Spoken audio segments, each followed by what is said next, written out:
All right, guys. SCL just ended. It's got about 16 seconds. There might be music playing. A little bit. Oh, no, it's just Nobody wants to hear Jared. about cargo anyway. Let's just... Oh, gosh. Now it wasn't even close. Yeah, no one wants to hear about cargo. So it just ended. just We're going to wanna start watch watching Screen it. It's got Citizen. 5 seconds. Screen Citizen. All right, let's start the show. It's never going to happen. And I am going to be eating a little bit at the beginning because we were just playing the engineering gameplay stuff, and it was super, super good that I forgot to eat. Hi, everybody. Welcome to... We're back. Welcome to We're Back. Star Took 2 Citizen weeks Live. off. Our were your 2 weeks off? quasi-weekly show where we take Must about have been an hour nice. to the end of our week and we hang out with our developers. We chat all things Star Citizen, their personal lives. How's volume? We show our cool G.I. Joe toys sometimes. And in this case of this week, we're answering questions. We're taking questions. We're putting questions to the developer. It's clear I've been not doing this for 3 weeks. Hi, oh. Little buzz thing. Joining me on the show this week is an esteemed friend of the show, a man who probably needs no introduction, but we're going to do it Chad anyway. McKinney. Let's throw it to Cargo Chad. Cargo Chad, how you doing, man? Doing good. How about yourself? I'm in a mode where I'm assigning nicknames to everybody. Oh my God, You're hold Cargo on. Chad, and there's the Hydro It's super early in the morning there. Homies, and I'm pretty 'Cause he's sure LA. next week's show Right? is about Arena Commander stuff, and Arena 3, I think I called Duncan Arena Man. I don't know. I'm at a point where I clearly should be stopped, and nobody is. So yeah, we're going to jump right into it because we have a lot of questions and stuff. A few weeks ago, maybe 4 weeks ago, we had an Inside Star Citizen with Chad and members of the Already pausing for reactionary commentary. All right, I'm going to pause right now just to take a bite of my rice. USPU team talking about cargo, hangars, persistent hangars, personal hangars, freight elevators, all a bunch of really exciting stuff for the non-combat oriented citizen, of which there are that's many, not coming many into of you out there. 323. I count myself as one of them. This is work that's all targeted for Alpha 323, and recently, as I'm sure most of you or many of you might have noticed, with this week's roadmap roundup. It's a hard thing to say out loud. With this week's roadmap roundup, it was recently revealed that the instance hangars, the freight elevators, the item kiosks, everything that's in that little cargo package, that cargo career missions. update, that's still coming in the Alpha 323 branch, would not be in the initial release. The initial release being 323.0, and then there might be a 323.1 and a 323.2, and so that stuff's still being worked out and determined. It will still be in one of the subsequent releases, whether that is 0.1, 0.2, whatnot, remains to be seen. Joining us, so Chad, we're just going to jump right into it. Tell everybody who you are, just in case somebody didn't see the show. Tell everybody who you Tell are, us what what happened. you do for Star Citizen, and what happened. Yeah. So starting with the easy questions. But yeah, my name is Chad McKinney. I'm a senior lead gameplay engineer, currently in the Los Angeles studio. Mainly focused on Star Citizen, so I'm part of the core gameplay group. I have a kind of sub-team in Chad's that super group awesome, called by the way. CGP7, but we mainly focus on what I would say are like the features that make Star Citizen like unique. So like the big MMO style gameplay features. Cargo is like certainly one of the big ones, one of the big careers, right? So our team is really focused on How's those volume, features. guys? And certainly over the last several years, that's been a really big focus for us. So any of the big cargo stuff that you've seen coming out over that time, physicalized cargo, Hull C, all this stuff has been my team's main focus. But we've worked on a lot of other stuff throughout the years. But yeah, like, so what happened with cargo? Right. Well, the first thing I was like, hey, is like, I don't know that there's anyone that's like more personally invested in seeing this like through than I am. So it was disappointing to come to the conclusion that we did need to pull it from 323 or push it into, a point patch, but it was the right call. And there's a lot of factors that went into that. Tell me. Just to kind of get into it, like the first thing is that it's a really, really big it's not even, I don't even think you can call it a single feature set. It's like a whole change to the way that the game works from top to bottom in many different aspects. So when Do you know what I'd be curious about? If did it have to be as big as it is, and could it have been smaller? Could you have started with the missions? Could you have done just the freight elevators in random hangar? Like, you know, could it be broken up into pieces? whenever we concerted development on Is that this an last option? year, you know, we come up with a certain schedule, and at the end of the day, if you look at where we're hitting, you know, while it is disappointing to see it slip, we're really close actually.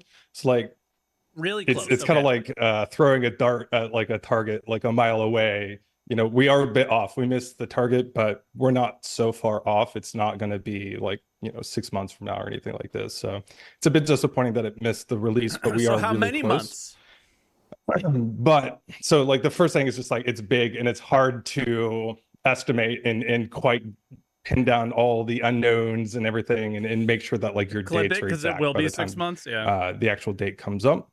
So we're a little bit off on that part. But there's also just been a lot of things that have happened during that time. Some of the stuff towards the end that have really informed that decision making are the fact that there's still some feature work that needs to be finished out. There's some iteration that we're still doing on certain aspects, or that we did on certain aspects of the design once we got things up and going. In particular, the freight elevator kiosk UI and the item bank UI. Once we played with them a bit, we realized we needed to update them and change them to make them a better experience. Okay.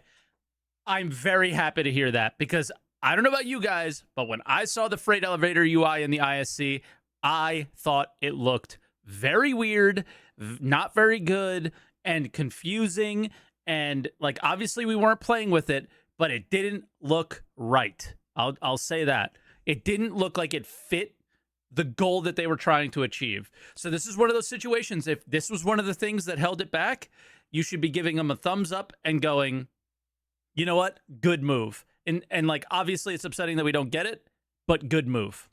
And then on top of that, in particular, the Hangar instancing, ASOP, and transit kind of flow graph there about going from all these different stages of gameplay had some stability problems. And it's the kind of thing that Okay. I really felt strongly that we can't go live. So it was fucked. That's basically what he just, it sounded like it was completely fucked. With that being not really stable, because if we do, and it ends up being a problem, the game essentially becomes unplayable for the players. So it's not like, you know, if we went out with salvage and maybe there's some issue with salvage, or if we're going out with mining, or, you know, the rocks sometimes crash your client like that. That is really unfortunate. That affects a small subset of people. Yes. This is the kind of thing where the game could literally just be unplayable. You can no longer summon your spaceships. You can no longer load your spaceships. It's a pretty heavy thing. So like in comparison, like ever since 3.18, we've been a lot more. Okay. So that's fine, right? And here's the big problem with everything around CIG and not around this specific situation is what would every other game company do? They would delay the patch. They would just delay the patch because they know how big of a feature it is for that patch. What CIG does is they pull it out, and maybe this is like a uniquely good thing for some of you, and maybe it's a uniquely bad thing for some of you, and it could be seen both ways. But what other studios would do is they would delay the patch and deliver you the experience that you would like to have in that patch. Since the game's in alpha and they want to get features out the door, it may make sense to them to pull out a feature and go with everything else. For us as the players, it might suck. For me personally, I have no desire to play 3.23.0 outside of the Arena Commander stuff and engineering. Everything I've played so far, kind of boring, not really exciting me. This was the stuff I really wanted. But because there's a ship sale coming up, this patch has a date, and it is going out no matter what, right? So whatever features make it in, that's what's going to be in that patch. And you can look at it really negatively, you can look at it positively, or you can look at it somewhere in between. And somewhere in between is, well, it's an alpha, so you're getting features out, but this fucking ship sale has to come out as well, which ruins everything. And if the ship sale wasn't there, would Chad be able and team be able to get this cargo stuff in because they weren't so far off to delay the patch a month and then you have it? Maybe, but we'll never know. Cognizant of what kind of risk we want to take on whenever we're going into the release. It just drives me nuts. So whenever we were coming up on the 323, we were really aware of how big this was, and also really aware of like the current state of 323 without all of that feature work. And because 323 was already needing some more time to be focused on to stabilize and improve performance, we didn't want to just rush this in and then take something we already spent a certain amount of time hardening on 323 and then just destabilize it all again, and it probably just like reset our whole release kind of pipeline there. But also then taking like that's kind of telling. We didn't want to reset the release pipeline. I wonder if that means they can't do it because of the ship sale, Mike, please be more understanding. We need the patch for ship sales, please. Do you work there? I'm confused. Or are you one of those people on Reddit who like truly believes you are building this project? On all the new risk for the cargo work. But we are in a child stream of the release stream. So that means that like we're ready to go. Anytime we want to, we can just pull the trigger and release it. We're right there. So it's not like it's stuffed away and some development stream that's like, still in a bunker somewhere. Like we're really close. It's going through the already, certain steps of the release phase. It's just we weren't ready. We didn't want to integrate it because of the risk and already the state of 323 itself. How do you feel about this? Like from 1 out of 10, like in terms of happiness, I would say I'm a 9. I'm okay with all this. It's okay. It's okay. It's not that, like, knowing that there's no way they're going to stop putting this patch out, I'm okay with it. I am still sick and tired of a patch not being delayed when it could have been, right? So for me, maybe I'm like an 8 because the whole ship sale thing. But if I'm just Chad and I in a room like it feels like we are right now, I'm 10 out of 10, 9 out of 10 feeling fine, right? Because why would you? Why would you release it? But on top of that, like, to be completely honest, this feature has been around, like I said, for quite some time, and there's been a lot of things that have happened just kind of outside the feature that have also contributed to it. So like, as people are probably aware, there's been some team restructuring, personnel changes, changes to our like kind of vision and direction that have, in particular, I think impacted like the teams working on this feature set. It's made it a challenge at times to, stay focused on it and not be affected by all that people changing, bringing people on board and getting them up to speed about, the whole project and everything. So it's been a whole journey, but we're really close. It is disappointing to put in this much effort that we've put into it and then miss it, but I felt like it was the right call. So I appreciate your candor on that. Folks in the chat right here are saying, "Oh, so they don't want another 318." They admit it. Yeah, exactly. Yeah, I don't think we don't. The worst part is you already have another 318. You already have it. I'm sorry, I pressed my quantum drive button and it took 10 minutes for it to actually jump. And it jumped to the first place that I tried to jump. And I tried to jump to 3 different places after that. You are basically playing 318, but you can log in. So, again, it is a good choice to not make it any worse. Right? But you are dealing with a 318 right now in Wave 2 if you have PTU access. I really hope they nail it down. But again, because of the ship sale thing, I think we're going to be in some trouble when it comes to 323 patch. And for me personally, I am ready to take a break. I am totally fine playing other games. I got Manor Lords. I got other games. I would not have thought that would have been a surprise to anybody or a mystery to anybody. I am often quoted as saying, we have the same conversations that our backers have. I'm going to talk to you, Chad. I'm going to talk to them. We have the same conversations you guys do. We just have them a few weeks earlier. We have the same concerns. We have the same excitements. We take the same blows to the head. I don't think everybody does. I don't think everybody does, because we don't end up with the things that we have in the game the way they are. So sorry. I think some of you do. I don't think all of you do. 323 hit us as much as it hits you as in the heart and the head in the fields. We don't want that to happen again. Is this me sitting here saying that it's never going to happen again? No, I'm not going to sit here and say something will never happen. But everybody here is working very hard to make sure that it doesn't happen again. And decisions like this one are one of the things that have to be done in order to ensure that from time to time. So it is still 323. It is still 323X. Whether that's 323.1 or 323.2, it's too early to say. Whether that's before Invictus, at Invictus, slightly after Invictus, it's too early to say. Okay. But yeah, like Chad said, it's all there. It's all still in the branch. It's basically when everything else is stabilized and secure and in a place that we're happy and whatever, then it's like, okay, now let's introduce this new thing here and see how that affects things and fix those things. Because yeah, Chad made another great point. I mean, honestly, would you be upset if that's how they went about the patches from this point forward? Is just like 3.0, a certain subset of features, 3.1, certain subset of features, 3.2, certain subset of features, and bring them in? This is literally your ability to summon and access your spaceship. I got no problems with this. It's a fundamental change to the way everything moves in the persistent universe.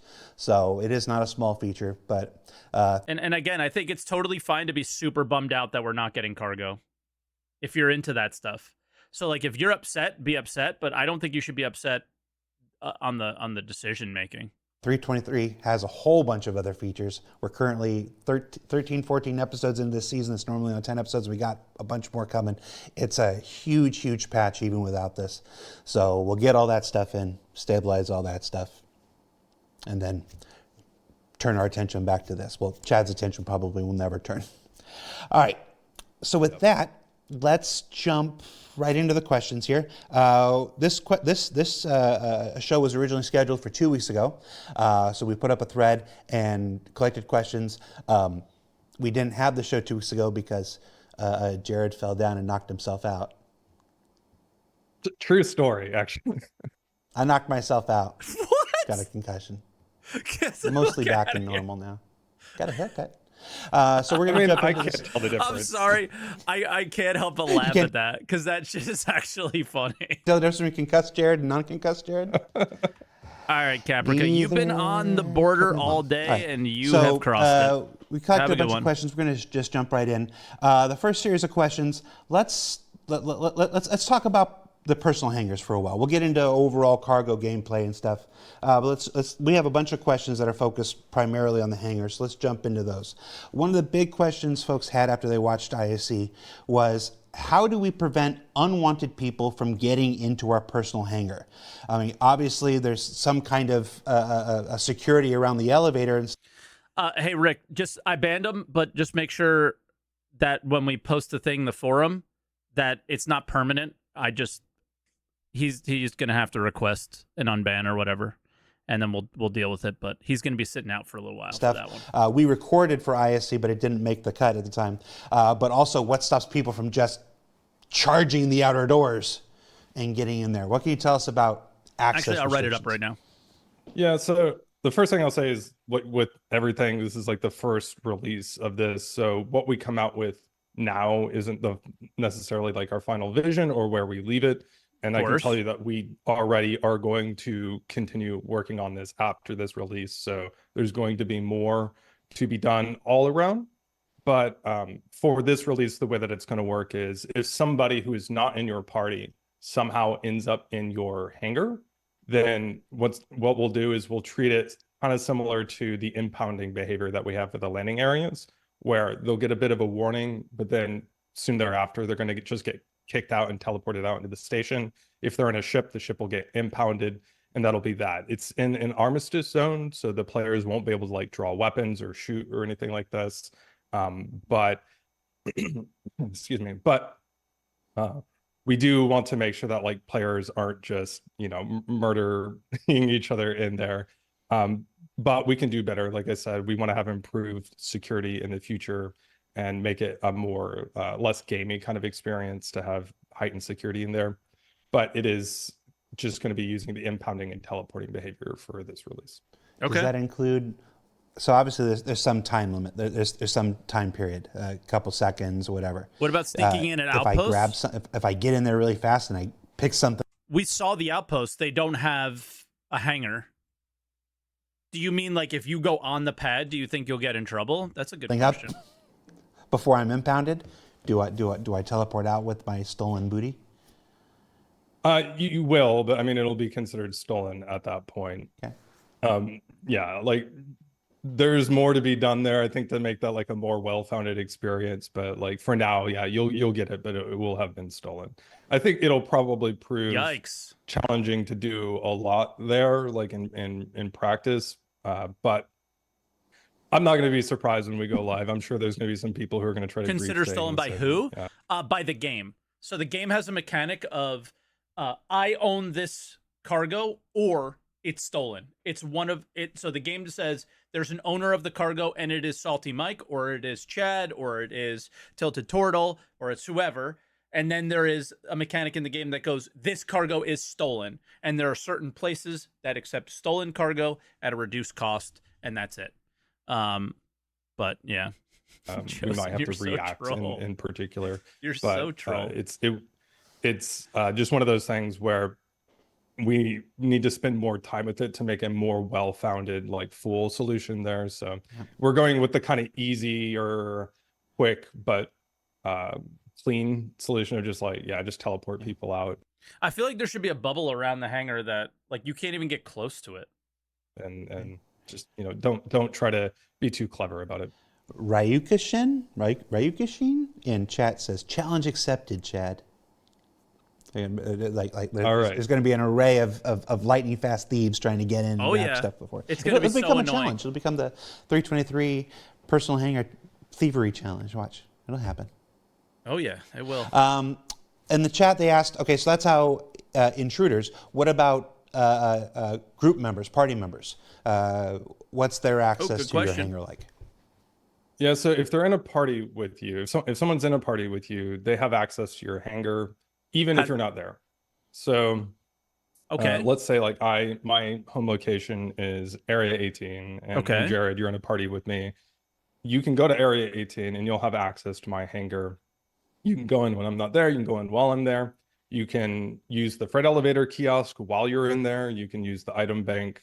We want to make multi-crew gameplay as can they spawn my ship seamless as possible. So this is something in particular that we were definitely really thinking about throughout the whole process. Effectively, the way that it'll work is when you go to the access elevator in the station and you call the elevator, you're not going to get a list of every hangar at the station. Like I can't just go to somebody else's hangar randomly. Rather, what has to happen is I need to be in a party with them. And then when I go in the hangar, I'll see my hangars in the elevator list and any party members' hangars in my list as well. This is also another way that we tamper down on some of the griefing. It doesn't get rid of it immediately. Like I'm totally aware that someone can just walk into the elevator. But the point is that you can't just, without someone there, use. I'm watching the video end chat because I'm a streamer. The elevator and go to somebody else's hangar like independently. However, you can do that if you're in a party with them. That's also a way to manage kind of the rights. So if like you're in a party with somebody and they end up misbehaving, all you need to do is actually just like kick them from your party, and very quickly they'll just be removed from the hangar and kicked out. So it's a way for the players to kind of control some of the access. So this is big. Reason this is big is because all they need to do, this is it. This is all you need to fucking do, is create a title or something that determines, am I in an org with somebody or not? Am I in an org with somebody or not? And if I am in said org, then I can go into their hangar. Or there's some way to like set something that determines whether or not like somebody can join your hangar or whatever. I feel like this is like a big piece of that puzzle, because if it can determine you are in a party, therefore you have access to join a ship, access the inventory, use the ship, whatever, then all they need to do is determine you are in an org with somebody and then give similar access to those things that they're giving to other players. But when they have given that, we do want to make sure that it feels but like a will very, they do that? like a seamless experience. Probably not. Yeah, and again, we actually had a whole thing recorded on that and stuff like this, but we Test Squadron 50,000 members. Yeah, I mean, that's the problem there, is it shouldn't be access to everyone's hangar. It should almost be like you can like check mark, org members can access my hangar, something like that. And how great would it be? Like, for example, I have an account called 30K Inc., which is the name of my org. Well, if my org account can check mark its hangar and everybody can access everything in there, then that's always on, and the org's just going through the hangar and hanging out there. Or we can have multiple hangars that some people have access to and some people don't. It starts, creating permissions for different roles and things like that. Oh my God. My desk just rose. Reason he didn't make the show, and we knew we were having the follow-up here, so I'm glad we got to cover it. I still can't believe Jared concussed himself. For 323, the personal hangar, and I'm glad you mentioned that even when this goes out in 323X, this is still not the end-all and be-all of this work. Like anything else, it's for the beginning. Star Citizen or any MMO, the work continues to iterate. I think I just talked about how it's the beginning, right? For 323, your personal hangar it's your home hangar. It's at your home base, whether it's Area 18 or Microtech or Lorville or whatnot. And the size that you get is based on the largest ship that you currently own. Oh, here we go. At the time that you log in and pick it. The next question says, what happens if you buy a larger ship after that? What happens to your hangar if you end up buying a ship that's too big for the hangar that you've been assigned? Yeah, great question. It's one of those things that like I should have gone into more detail on in the ISC. It's funny, even when my wife watched it, that was the very first question that she asked me after it was done. So like, I know everybody was like, that's, immediately, well, what if I get another ship or whatever?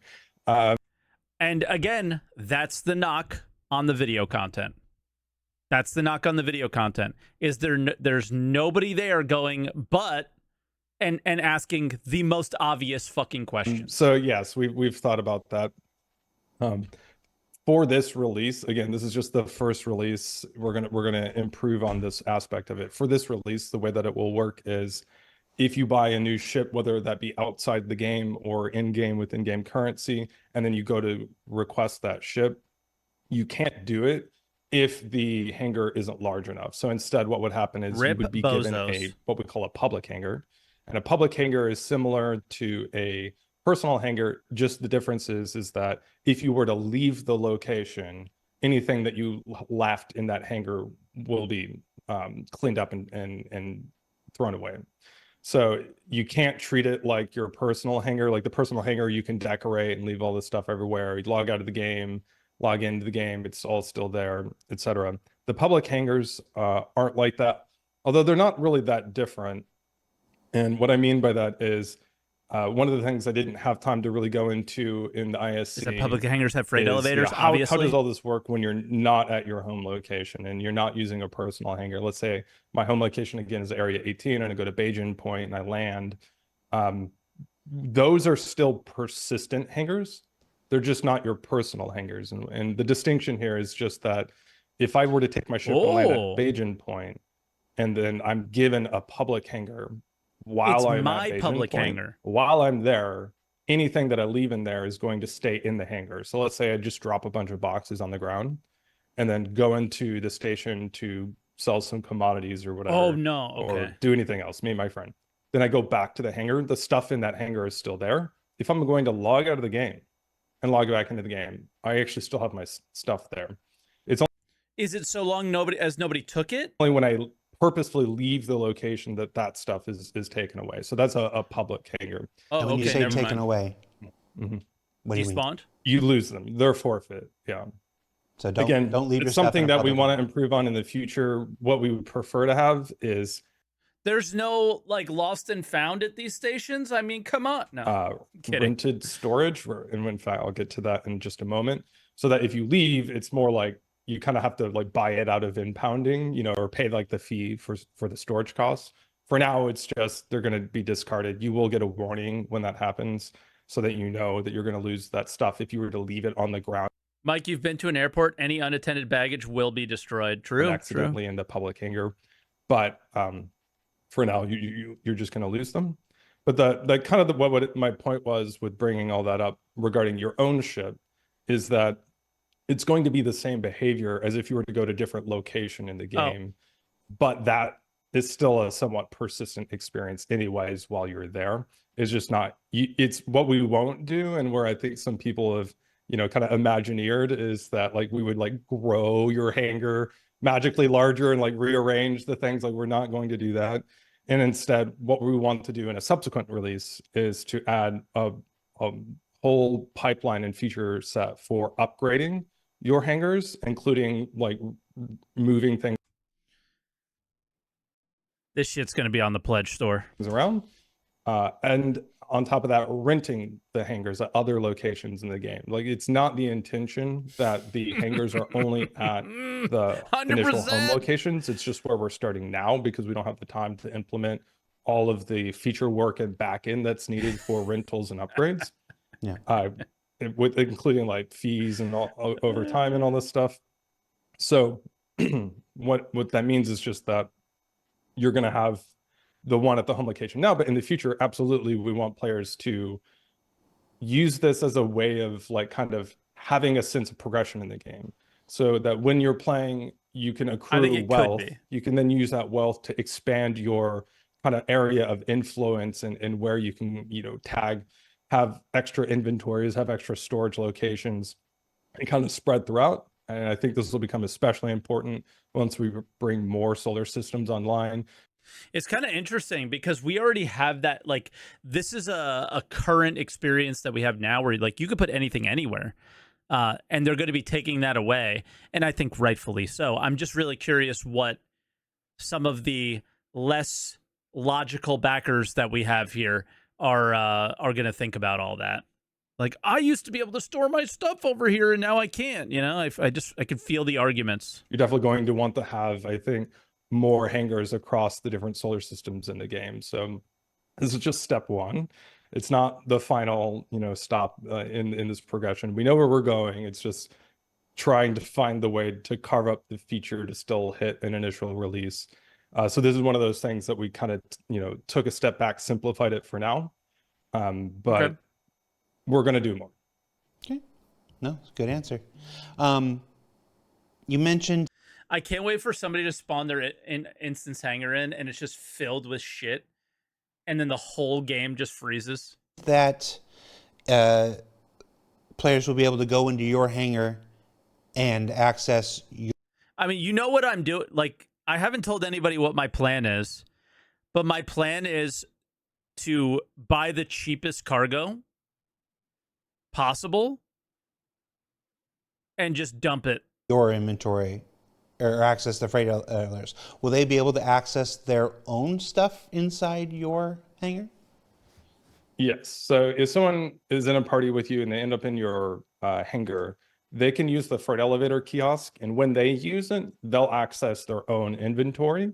And if they were to use an item bank in the hangar, they'll access their own inventory when using the item bank. Something that we actually started working on, and in fact had working, was having them also access your inventory. So like if we were in a party, you could Whoa. come to my hangar and then have the choice in the UI about whether you want to take things using the freight elevator kiosk from your inventory or my inventory. But we had some concerns about like security, given that party membership isn't maybe as strong of a Yeah. guarantee because you'll end up in missions or doing things Yo, with that's people crazy. that are it's a little bit maybe too much power to give to somebody just because they're on a party with Yeah. you to have them I love access their that. own inventory. So we still want to do that part. We just want to add more security and authorization functionality to be able to say, okay, for this person, they can access my inventory, they can't. Bro, orgs 2.0. Like, come on. We want more as far as like permissions before introducing that part. But sort of, they will absolutely be able to access their own inventory in your hangar. Party members get your whole inventory question mark. No, he said that they had it working and decided that that was way too much power to give a party member and decided to wait on that and add this additional, like, I authorize D-Rack to join my hangar Sean Tracy. or to use my inventory. Yes. He will just jack all your stuff. And smile. Don't authorize Space Space yeah, no, Cutlet. he's very happy about it. Very happy when he does it. Yeah, you guys are going to steal my How Banu many Cube. home hangars can a player have, and can they change their location after they choose them? Good Just the question. one for now, and no, they can't change the home location for this release. So like once you get it, that's the one that you have. Again, in the future, we want to do more for upgrading and rental. Yeah. Cool. We'll think about like moving. I'm not sure how I feel about that for the initial one. So there's still a bit of design thought about like every single corner case there about what we want to allow for players. But for now, for Bro, I think you should be allowed to move. I think you should be allowed to move. Your hangar should look exactly the fucking same as it did in terms of like where shit is. And you just pay a bunch of money to do it. You know? Pretty simple. I don't think it needs to be like, I don't need to see the cargo ship moving my stuff. I think it should just be a buy-in, like a large fee, you know? And there you go. There's gold sinks that we've been begging for in this game forever. Like, I need to move my hangar to, I think it should also be a time sink. We do have, like, the cargo loading times. We have the refinery loading times. There should be a moving time as well, right? But, yeah, time sink and gold sink. You're not going to be able to move the persistent hangar location. Yeah. So that answer was very candid and truthful. But I want to make sure that that's understood, because when people make this decision, I want to make sure that everybody knows to consider it.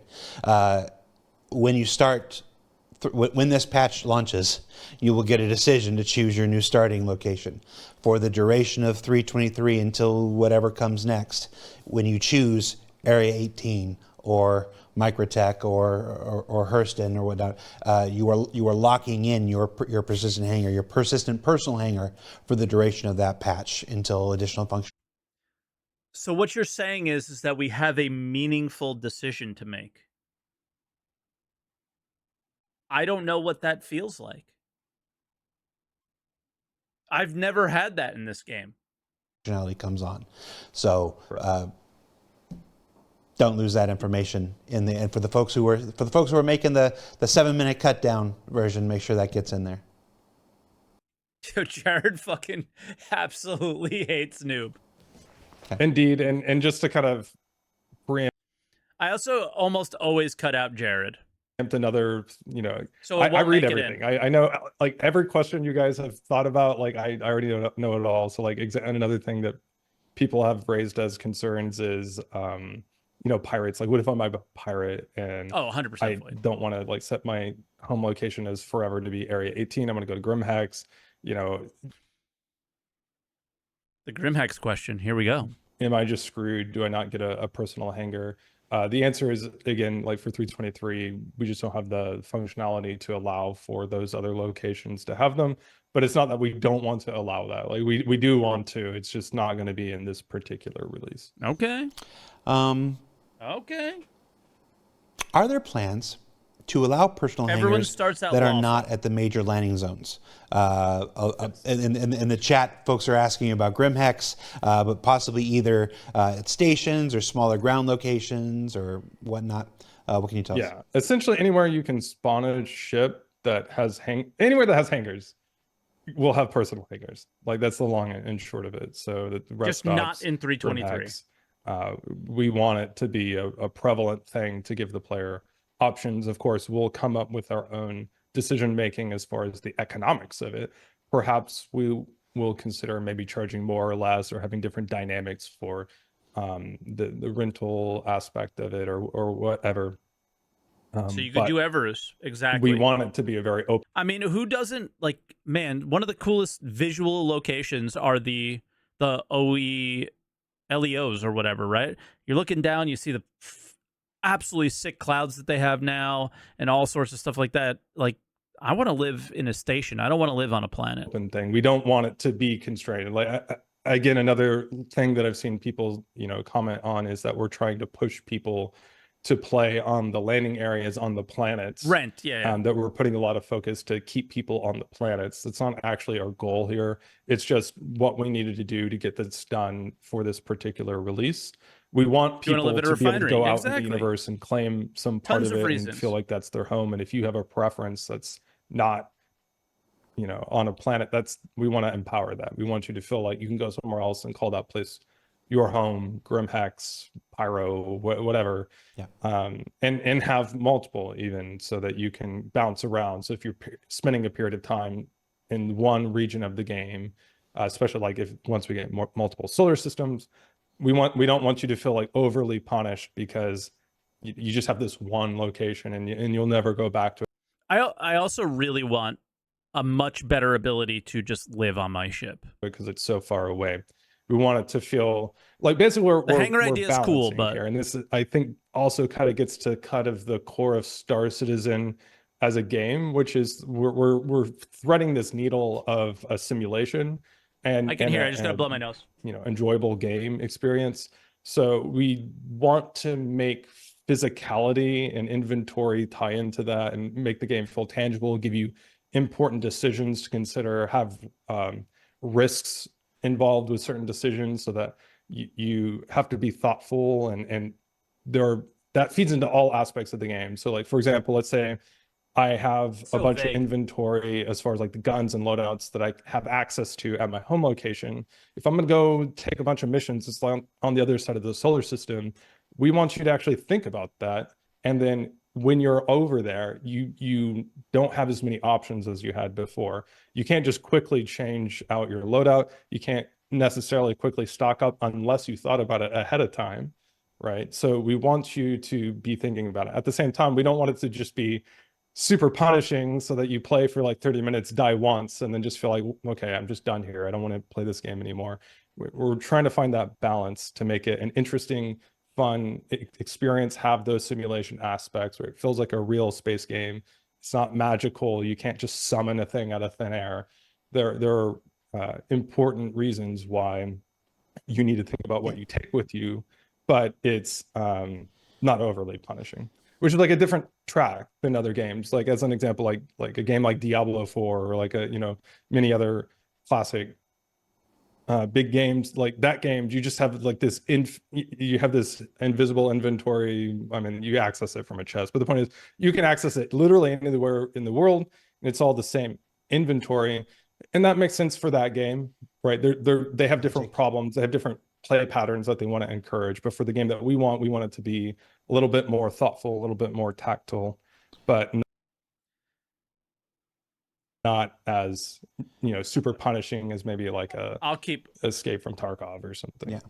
I'll keep my opinion. Choice matters. You obviously want the choices to matter. You want people to benefit from good choices, and you want people to struggle with poor choices. And as always, you bring it to that point of realism, and then you bring it back to the point of fun. And that area is always the hardest part to find. I see.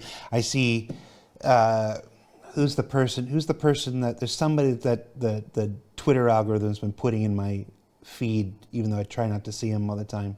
I can't remember his name. The Game of Thrones guy.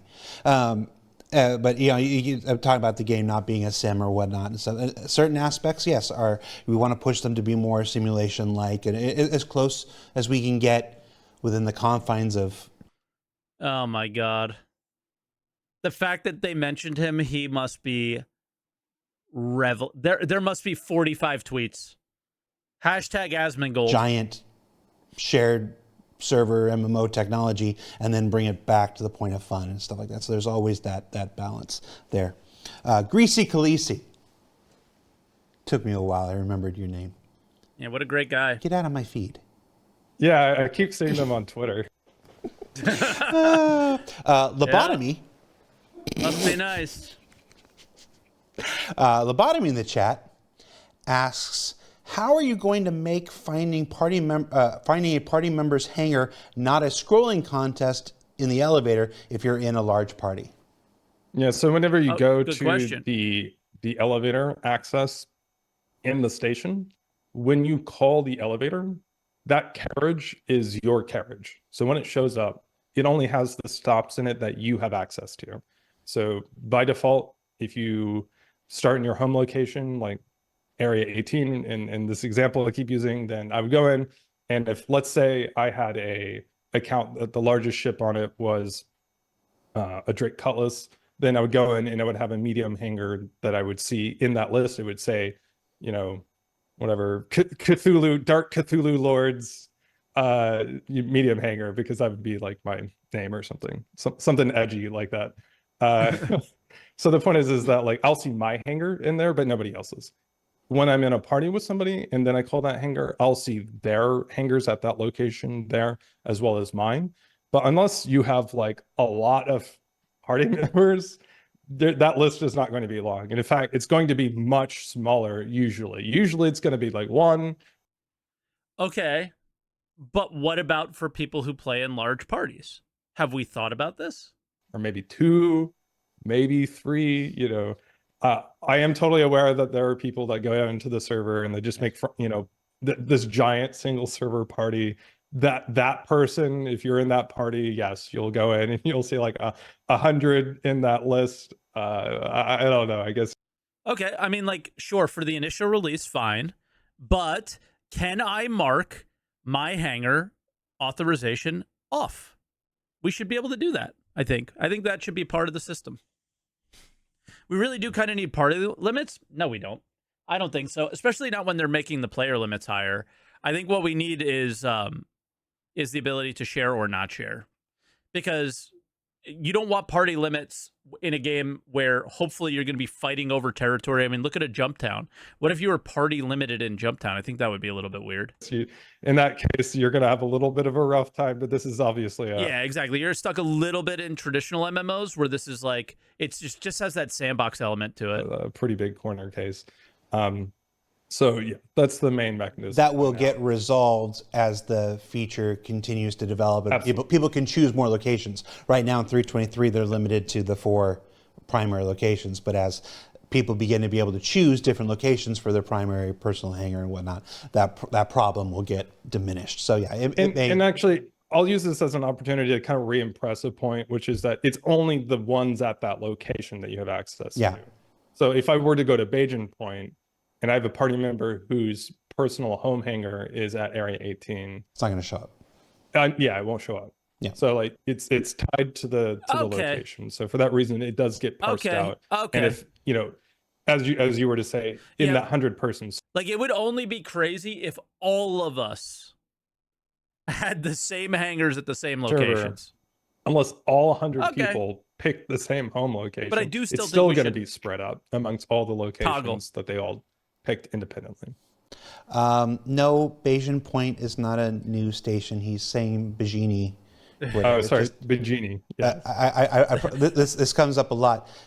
Half the developers here don't know the term Hurston, folks. They call it Stand. I know the term Hurston. But no. But I'm saying it's there's internal names for stuff, and half the time that's what folks are knowing. Like the number of times I'm going to be on the show, like, okay, which one's Stanton 2? Stop saying Stanton 2. Yeah, so we know it as Arc LEO. So that's Arc LEO. That's what we call it in game. So I'm there sorry. You go. So you can give Chad crap for all kinds of stuff, not for not remembering the specific name of front facing.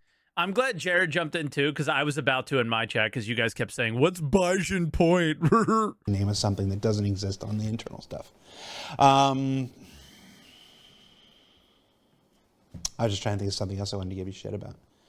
How many people so these parties can be pretty big. Is there a occupancy limit inside the personal persistent hangars? Oh, good idea. No, I mean it's not like it's not like we go to a club and it's like, oh no, met occupancy, you're gonna have to wait to get in. There's nothing like that. It's, you know, if it fits, it sits. If you can cram 100 people in there, or at least attempt to, like, you can do it. But that's no different than right now in the game. If you wanted to go into a small hangar and try to get 100 people in the server to walk into the hangar. There's literally going to be hangar parties. There are going to be bar citizens in game inside hangars. You could try. It's kind of cool when you think about it. There's nothing that's. You might think it's cringe, but it's kind of cool. Yeah. I'm imagining what an entire entire server crammed into one hangar, and the videos that are going to come from that. Is that a knock at the door? Yeah. Is somebody knocking at the door? They're coming to take you away. Is there somebody at the door? Just heard a knock at the door. So did I. We could all hear it. It's not a gimmick, right? Nobody's having me on? It was just a big knock at the door. All right. So let's see. Something concussed Jared. Dude, everybody just said, no, we can't hear the knocks. And he's like, starts thinking that he's going crazy because he was concussed. Yeah, maybe. Did I say a swear? Is that somebody coming? He did say a swear. All right. So we've already. Okay. More people theory crafting here.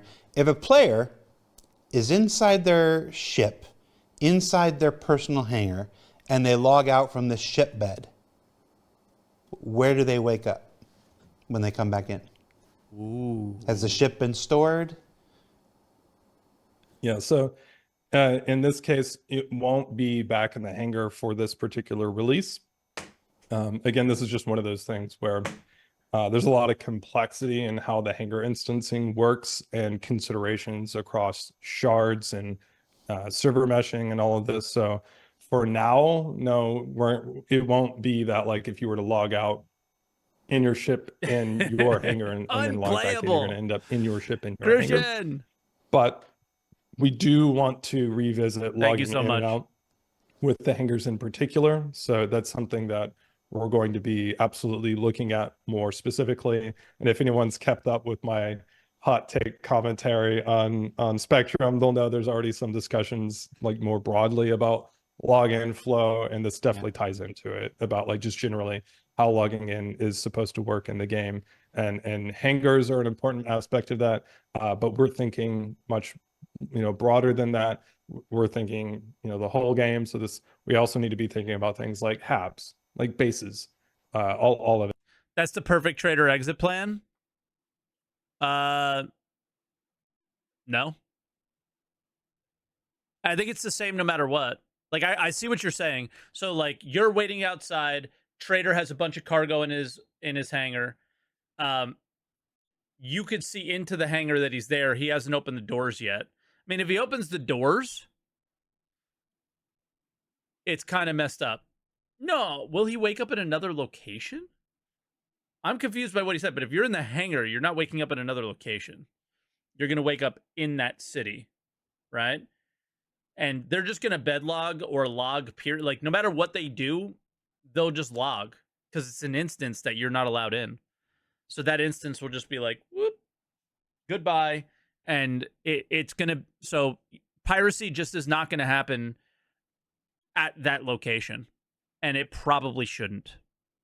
So I think everybody knows how pro-pirate I am, but I can't think of a situation where I think in this game where you want pirates nose down looking at a hangar and waiting to prey on people. I think that's a shit experience. So this is definitely an aspect, but in this particular release, they really have to make it so the piracy happens during jumps. I mean, that's the whole point of interdiction ships and so on and so forth, or at locations or whatever, right? But people's hangars, I don't think that should be the case. I think if someone's in their hangar, they should probably feel safe. At least it's not going to work out. That's like me. That. You'll end up just logging back in. If you think I'm wrong, let me know. I mean, as it is right now, I'll fight you pretty strongly. And somebody can correct me if I'm wrong, but I'm pretty sure if you try to bed log in a ship in the hangar, it doesn't let you, because to try to avoid it, it gives you a restriction, whatever. But yeah, as these things become more of a home for players, as they begin to decorate it and it's like this, I can see the desire for that behavior to change, which is probably where that question comes from. Absolutely. Can we equip weapons in our personal hangars despite the armistice zones? Oh, good question. I'm going to pause it because Voidy says something interesting. I agree with you, but what happens if I sneak aboard your ship and you go to your personal hangar? Do I get booted? Yeah, I think that you probably should. Maybe that's not the best situation, but whatever your attempt to do was, yeah, I think you should get booted. I think their intention is to not do that long term, but for now, yes. But yeah, it's just, these are the things that we need to get in groups together and try, you know, and then show them what's possible, what's not possible, and then allow them to figure out what should be possible, you know? So players need 100% infallible safe space. Yeah, but the idea of sneaking into someone's hangar sounds so fucking awesome as well, right? So I don't know. No, I'm laughing a bit because there was actually something of a bug that we had recently with people being able to draw weapons in the green zones, but no, that. So then we made a new bug that made green zones permanent, and you can't draw weapons anywhere. It's not going to be possible. You will be able to use the tractor beams in your in the hangars to be able to move things around, but you're not going to be able to pull out a gun. It's not going to be like a stand your ground law zone type situation. For now, you know, that's something that we revisit. I could see. You already need to revisit it. There is no reason why I should not have a shooting range in my hangar. It was in the original hangars. Pay homage to those original hangars. Have a shooting range for weapons and like turrets and shit if you want. These hangars are so fucking big, dude, that we really need things to fill them with and things to do in those in the location. And I think a shooting range would be sick. Maybe a different location in the game, like Grim Hacks, maybe a more pirate focused place, having a little bit more stand your ground type laws regarding like what you can do. But for the moment, it's just you said maybe you can use your tractor beam and that's it. Okay, so you'll still be able to, like, one thing we don't want, just to maybe unpack that a little bit, is because people are going to still be able to get in, you know, through these slightly corner case ways, like someone can just fly in or someone can just walk in the gun shop carriage. If they can draw their gun, then while we can punish them for that, they could just walk up, shoot you in the head, kill you while you're just hanging out there moving cargo.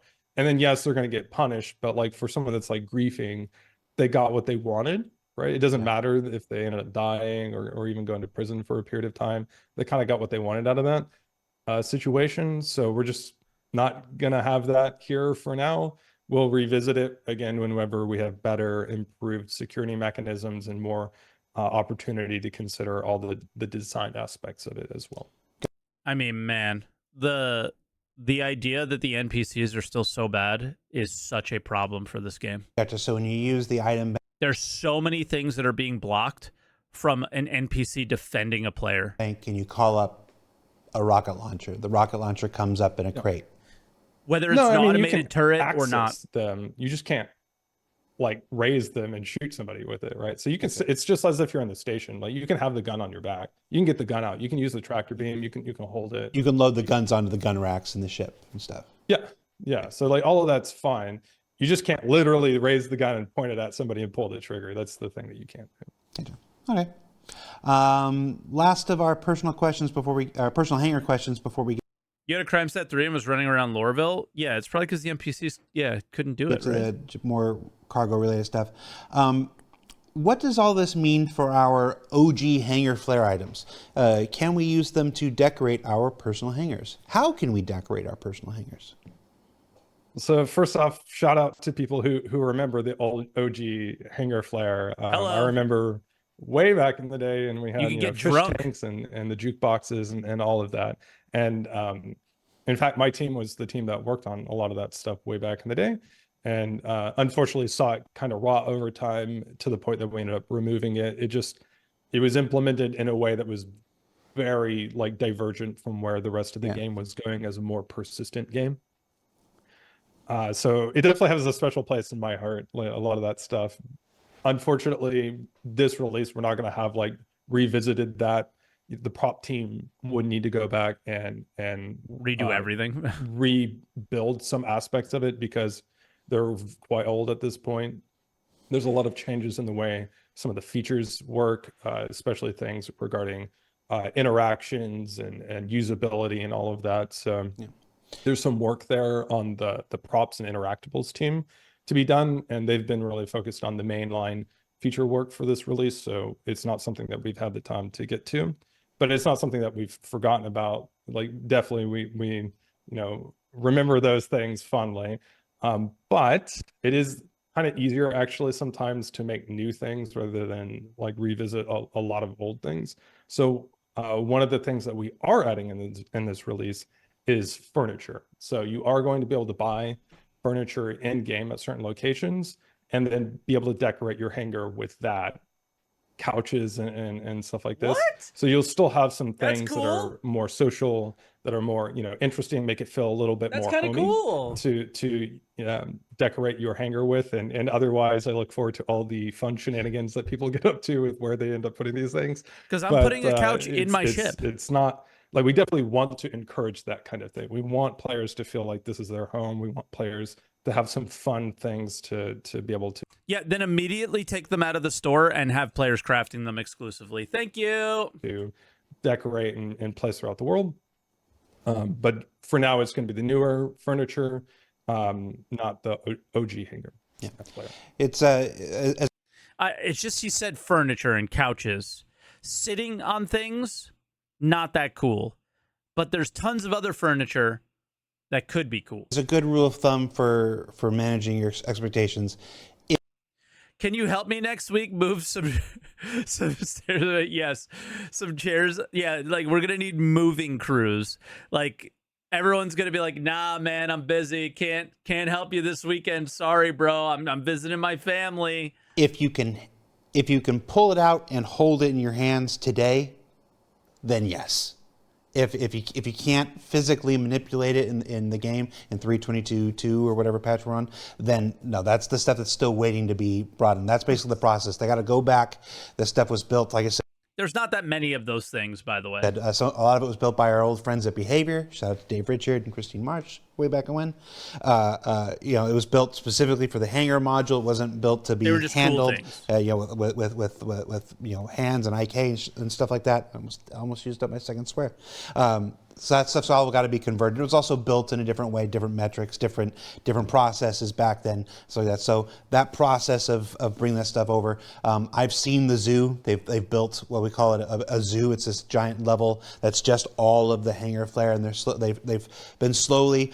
You want to play music on your speakers in your hangar? I think there is a jukebox that allowed you to do that, but the problem is you could put your own MP3s in there, and I don't think they want that. When an artist finishes on a task and he or she has like 2 days before the next task is ready for them to begin, they'll go over to that zoo and start working on converting another one. So it is a thing that's in process. It's very, very slow, and it's one of those things that because that was Star Citizen when I started on. So like Chad, we have a big affinity for a lot of that old stuff.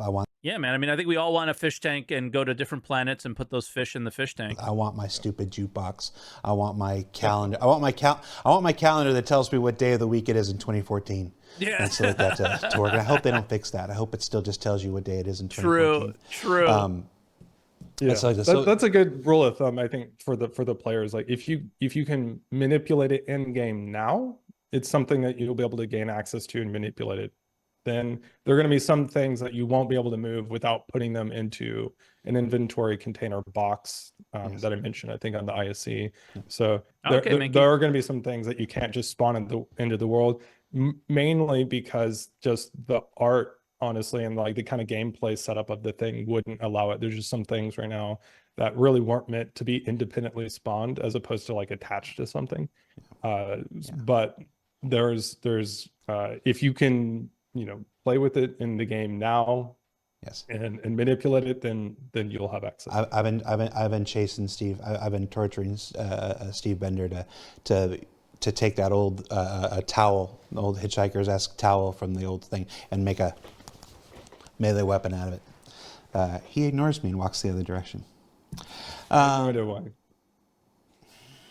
It happens more and more the longer I'm here, quite honestly.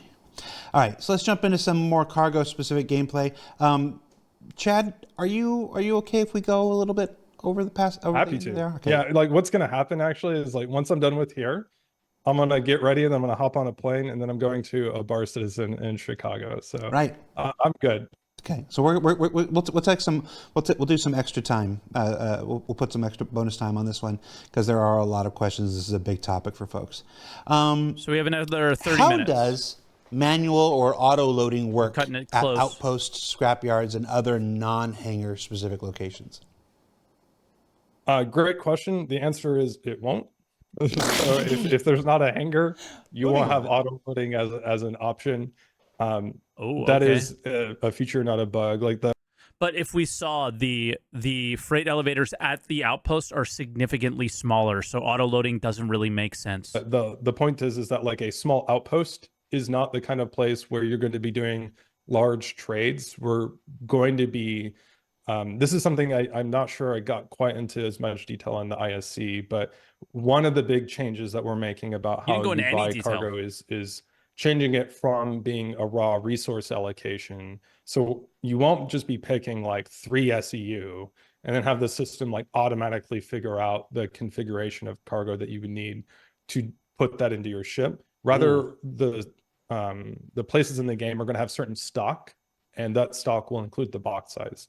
So the outposts, the smaller locations in the game are going to only trade in smaller volumes and smaller box sizes. So like 1 SEU, 2 SEU. Okay. But, okay. No, it's not as amazing as you think. I want to be happy, but I'm seeing like a really big problem here. I'm seeing hold on and hear me out. Let me know if I'm being stupid. What that does is make the large ships valuable. But I think that the point of all this was to make the smaller ships feel like that they were valuable too, right?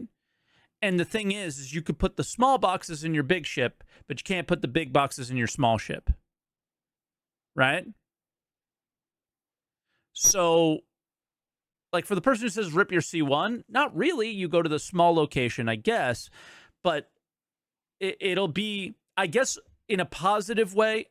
And I think what people, now correct me if I'm wrong, people that have like a Hull A or a C1 or a, I don't know, even like an Aurora, don't you want the trade runs that were available to you to like have the ability to grow and become possibly more valuable? And that could still be a thing. I don't know. Maybe I'm just thinking about it in a weird way. Maybe I thought about how smaller ships would be more valuable in a different way. But I just think to myself, like, I don't know. Box size doesn't matter for that.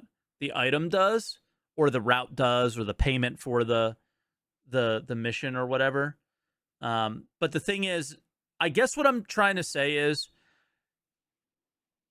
I would love for there to be a scenario where you can't use a big ship, right?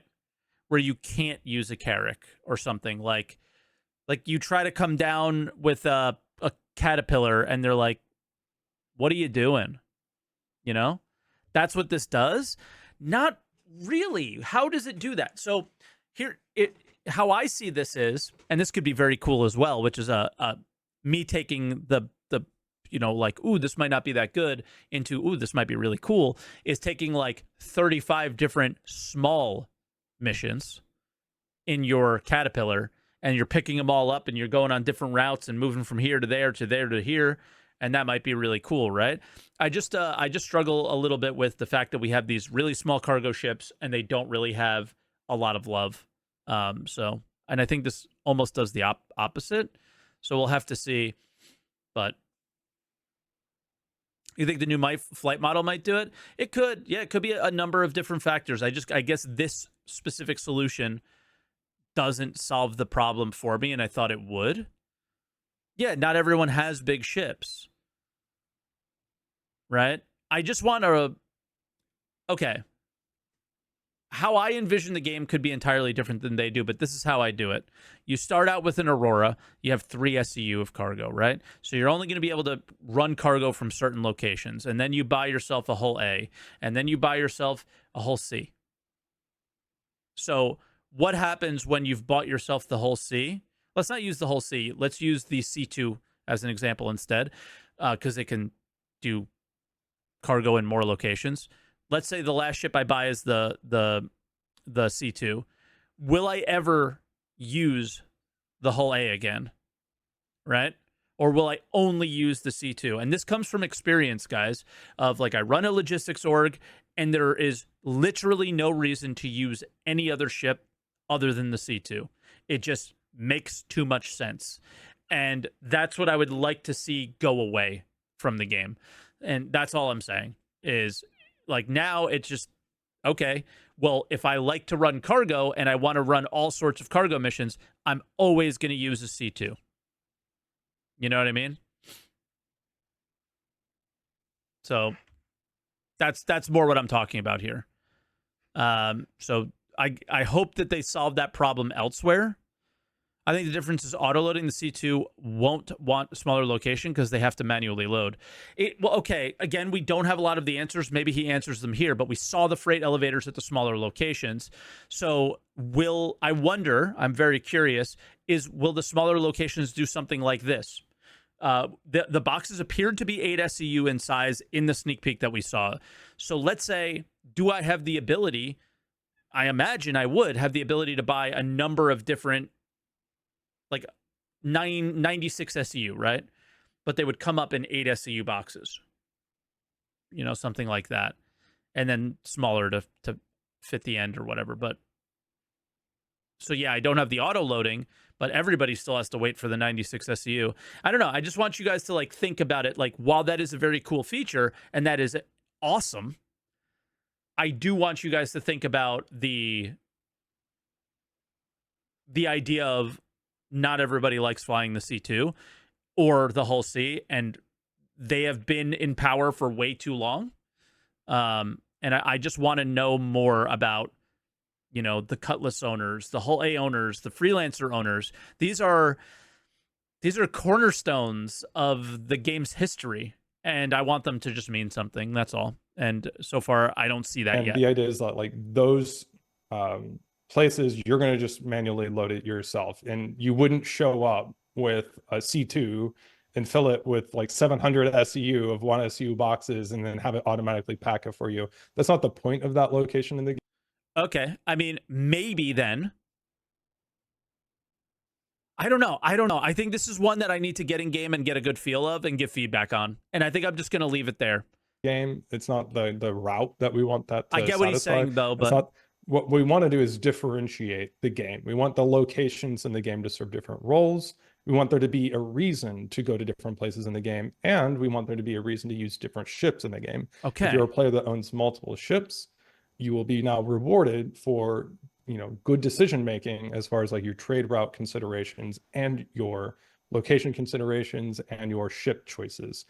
And on top of that, if you party with people, you're going to benefit from let's say the choices that you have as a group. And if you're on a larger ship, you're going to benefit from them being able to help you. So for these smaller locations, we don't want there to be like a giant hangar there that like sucks your ship into it and then just magically puts all of this huge amount of cargo volume that's like, I guess, just hidden underground or something. Yeah, it's stupid. That's not really the point of those locations. On the flip side, a bigger trade route location like the LEOs, which are a hub for feeding the landing areas, those are meant to be big routes. So like they are going to support automatic loading. We want there to be big ships that go there and get these big amount of loads and haul them around. But for those, we would like them to deal in the kinds of box sizes that make sense for high volumes. So like the 24, the 32 SEU boxes, Think of it like this: like you wouldn't Okay. show up to. So it sounds much more clear that they are only going to work in those sizes.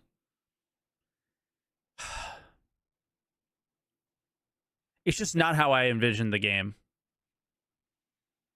It's not how I envisioned the LEO stations. It just doesn't make sense from even just like a logical standpoint, is that there should be some. It doesn't. It literally doesn't make sense. And hear me out before you start saying stuff in my chat. Okay? So it does make sense, but it doesn't. All right? So instead of these stations only work in these sizes, which is what it sounds like it is for right now, should it maybe more be like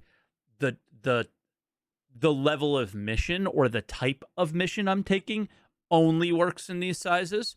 Because it's a literal port. It wouldn't handle small boxes, but container-sized stuff. Okay. But in the real world, a container is put on, okay, so the Hull C puts 100 containers on itself, right? And then those containers are opened somewhere at a distribution center, right, of some kind, and then are distributed. So the weird thing about the way this game works, and maybe it does make some sense the way you explain it, Jeb. This is how I envision the game, and I still can have that vision with the way you said it, okay? But let me put my thought process out there, but I'm starting to agree with you more, and I don't always bang your people's ideas down, and I'm willing to listen to you. Is I always envisioned that cargo would make its way up from the surface and the moons to these LEO stations, the big cargo hubs. They would deal in large amounts of cargo, right? And they would go from station to station, where that cargo would then be broken down to have the smaller ships take them to the locations on the planets and moons and stuff like that, right? So that's how I envisioned it. But if you envision it that way, then it would be Hull C moving from station to station, C2 moving 32 SCU boxes from station to surface, and then smaller ships distributing from surface to other places on the surface. But I still think we should have the ability to literally, and I'm not even kidding, take a Argo cargo and take a few SCU containers from an LEO station and fly without quantum traveling down to the surface to the cities. I like, why should you take that ability away from us in a quote unquote sandbox game, right? So I feel like there should be the ability to be that small trader, and your route being from the LEO to the city, or from the LEO to the outposts on the planet. That's the part where it breaks for me. But I also can see the idea of the Hull C being the big cargo freighter that's on the water, and the C2 being the truck, the 18-wheeler that moves, and the Caterpillar, because it looks like one, being the ship that moves that big amount of cargo down to the surface, and then it's spread out. But it just from a logical standpoint, and where the LEO stations are and how close the quantum travel is, there's no reason why smaller ships shouldn't be able to do those routes. That's all I'm saying, okay? I'm from Oklahoma, so I'm gonna drop a reference. I don't know if anybody knows what a Love's is, but it's like a small truck stop, right? Yes. Okay. So you wouldn't show up to that with like a huge truck. I mean, you would with a truck, but you wouldn't then like take 10,000 boxes of Twinkies and then load up your truck and then go to another Love's somewhere in the world. That's not how trade routes work, right? Yeah. Instead, you have smaller shipments that will feed smaller routes, but then for bigger trade routes we have like these huge ships that We just don't know what defines a trade route to him. And I think when we know, this will make a lot more sense to us. Carry That's huge why I think we need loads to of freight experience across it. the Panama What is a Canal, trade all this route? stuff, and they have really particular. Is it an actual thought out thing of this is a mission that is created? because then it's different. particular routes that they go to with these much larger shipping containers. So that's the idea here, is that like, Is Mike forgetting about distribution centers? No, I literally mentioned them. Yeah, that would be the middle ground of the C2 goes to the distribution center and then it's spread out. But it makes sense, guys. It does. But I always looked at the game because it also makes sense that the distribution center is a nonsensical middle ground when you have a cargo deck. there are going to be places that just deal in higher It doesn't volume. make sense. There are going to be places that deal in smaller volume, and there are going to be some places in between. The locations will have the You build a facilities huge thing there for that what make sense reason? for them. You know? However, that means that like, I totally understand there might be someone in the game that just never wants to pick up a box, right? They just never want to do that. And like, yes, that means that sometimes whenever you're hauling cargo at these smaller locations in the game, like the outposts that don't have automatic loading, you're going to have to take the box out of your ship and put it onto the freight elevator. But that is a pretty short loop, because the way that it's going to work at the outpost is that the freight elevator is literally attached to the landing pad. So it's a matter of a few feet away. It's not like you have to go through this huge experience. You just land, you put the thing on the freight elevator, you interact with it. It'll take you not very much time. Again, for the loads that you're dealing with, we're not going to have you Zarek, I think he's laughing at me for that reason. move 500 SEU at I think they're nonsensical in Star Citizen because you already have the distribution center being the station. an But outpost, one box at a time. These are going to be small loads. Whereas on the flip side, if you want to move 700 SEU manually from a C2 at, whatever, Area 18 or some other location in the game, and you have a crew of people, you can do that. And you'll potentially be rewarded by having a more favorable profit margin. But obviously, you're going to ports and DCs aren't the same. The scale is different. They're basically the same size in game. Like they take up the same amount of space. you have to have I think you're making things up in your head of what the like. I'm just trying to say that if Star Citizen was made organically, like in real life, if these quantum travel's a thing and all the spaceships exist in the way that they do, the distribution centers would not exist. Because if the cargo decks can deal with all these levels of cargo, then they would. In real life, we have ports and DCs. Yeah, but you don't have spaceships, Brainiac. So the idea here would be you would go from the place that's above the station and you would distribute out everywhere. Right? It doesn't make any sense to have that middle ground step, is what I'm trying to say. And I think I'm right here. So I'm going to hold pretty strong on that one. Is it doesn't make sense logically, but if they want that to be what they find to be fun in the game or whatever, they could. But I'm just not going to back down on that one. I always looked at the LEO stations as really big things. thought about that But everyone wants Star Citizen to be real life, and it just isn't. at a time. If you chose a bad It's a configuration 2-second jump. of boxes, that might take longer. Whereas like if you Why are distribution centers a thing? Right? Because that's where you bring the last mile. The last mile is already from the LEO station. Does that make more sense? That's the point I'm trying to make. You are one quantum jump away. You are at the last mile. That's the point I'm trying to make, guys. Where in real life, you are not, right? You go to the port, and then you have to travel hours and days to get from the port of Newark, New Jersey to California, right? So it's not the same thing. When you're at an LEO station, you are already at the last jump to so many locations.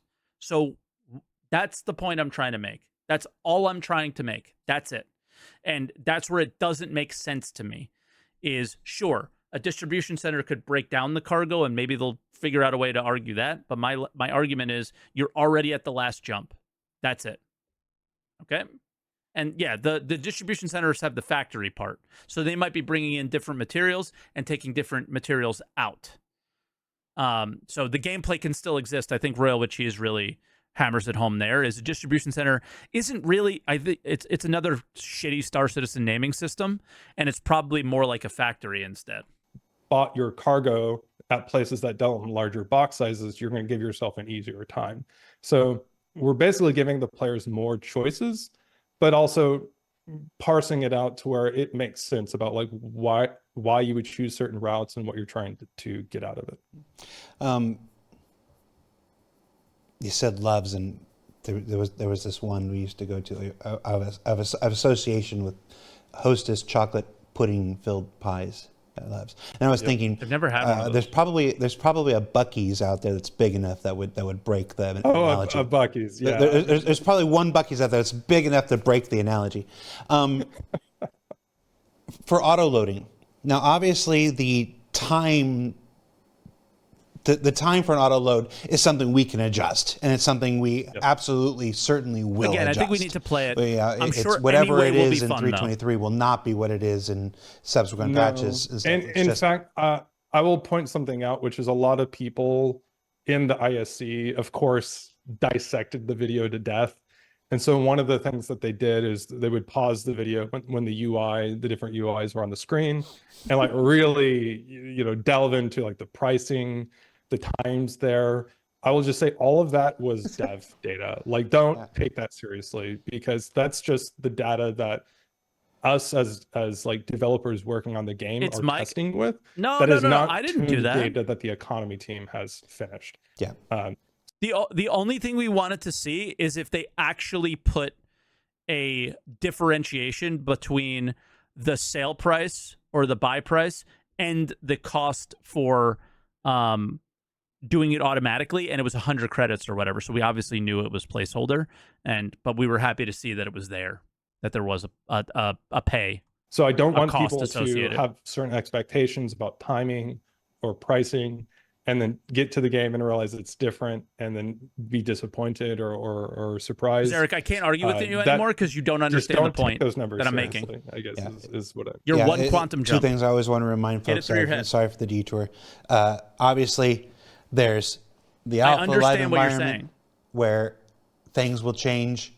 Then Star there's Citizen's not real life. PTU before You have that. spaceships that then quantum there's jump. Evocati before that, and then there's where my guys, Will, Dave, Alex, and Toby are working in the absolute shit. I'm going to say it. It's they're saints. They do I'm confused. They do work Tomatoes that I rating me. I thought I was rating you. I don't have the patience for it. I think it's that information is dude. all temporary. It's all just don't believe anything you ever see in a UI screen on ISC. It's way too early in the process. Just for people who will be watching this on YouTube, I'm going on Tomatoes podcast in a little while, so I assumed it was going to be live, but I guess we'll do it offline. Some of his podcasts are offline, some of them are live. So this one, so keep an eye out on Tomatoes YouTube channel. We'll eventually have our podcast up there. Yeah, I thought I was going to be rating him. So welcome, Tomatoes. It's learn the lessons. We're arguing about cargo right now. Just remember, it's work in progress. It's why we stick it on there. And then also kind of to go a little bit further with that, one of the things that we want to be and thank you. I'm kind of just like a philosophy. I'll put it like this: a philosophy that we have here is we want to encourage people to engage with the manual loading. So you should expect that the pricing and the loading times are going to be more favorable for manual loading. If you want to do automatic loading, that's totally cool. We want that to be a viable path. It's not going to be unprofitable, but it's not going to be as profitable or even necessarily as time efficient as manual loading. So Walker. We want it to be an important trade-off for players to make that decision. In addition to that, and that makes perfect sense. If anyone has an argument against it, that'd be silly.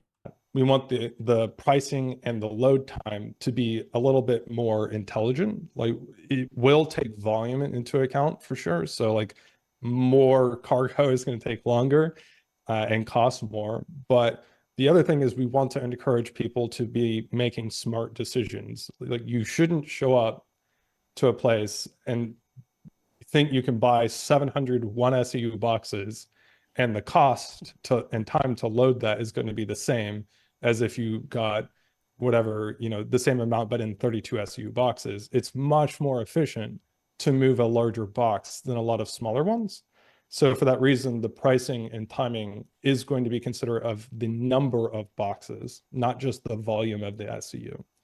So there's a little bit of nuance there, but I want to be transparent about like the thought process going in there and like why it is the way that it is. I'm also glad they're factoring box size in. I just hope they factor other things in as well, right? Like, I just hope the missions are the things that make it make sense. I just hate the idea of not just mission, like how about signature? Because I don't want there to be a situation where I take a C2 to move 3 SCU of like the most valuable cargo on the most dangerous trade route to get the huge amount of money, right? Like, we really want this item. It is a big trade run, but I don't think you should be able to take a C2 to do it. You should be small, nimble, low signature kind of shit, like something like that. I just want there to be more of that. Now, I am not expecting that in the initial release, obviously. Okay. Let's see. That's more what I'm talking about. Is the mass of cargo still planned to affect ship performance? I think eventually. Yes, it won't for this release, but it's something that absolutely we've been on the list. About. Part of the problem is it's more like we would have done it, in fact, even this release, but there's some interesting, I'll put it like, considerations for the physics aspect of it. Right now in the game, if it wouldn't be too difficult to make the cargo boxes that are attached to the actual cargo grids impact the mass of the ship. But when they're not. But the problem is that if you were to detach the cargo and just lay it in the ship, it won't, because anything that's inside the zone of the vehicle doesn't contribute to the mass of the vehicle at the moment. But that's true of anything. Like, you could drop a gun, you could, dead bodies. It doesn't matter. Anything you just chuck into the ship at loose the moment is not necessarily contributing to the mass either. So that's like kind of a bigger question about how we deal with mass inside ships. And it also feeds into other things about forces and, inheriting forces and pushing things around, which we also want to use to encourage people. Yeah, they do need more disadvantages for detached cargo. Like, I feel like it should damage the ship a lot, but at the same time, that makes like all sorts of weird problems that we've had in the past with, while attaching cargo, blowing our own ships up. People to use cargo grids as an advantage over just dropping stuff in your ship. So we're not there yet. We've absolutely been talking the about Redeemer it actively. fridge, it's something that the we Reclaimer are planning on adding, because we want, again, kind of brutal, that to add some interest. Dude, imagine the Reclaimer filled with cargo, by the way. Interesting decision making as far as not just the ship, but also if you load up a ship full of cargo, we want it to fly slower, you're going to be a little bit more endangered. So if you're a big hauler, you're not going to be as agile while you're moving your cargo, and that might encourage you to want to party with other people who can defend you.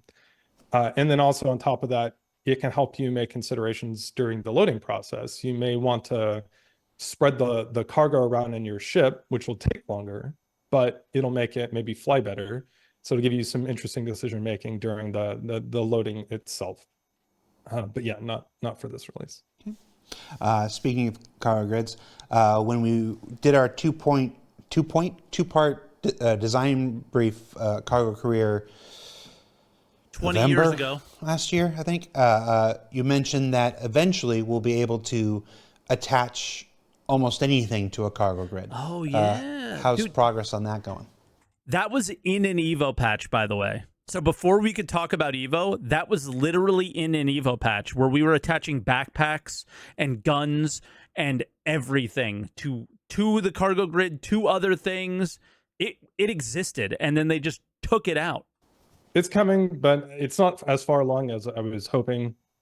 How? It was there.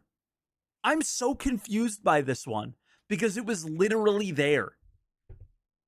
So I don't know what prevents it from working, because it worked. So I think this release, there are going to be some probably notable things that are missing.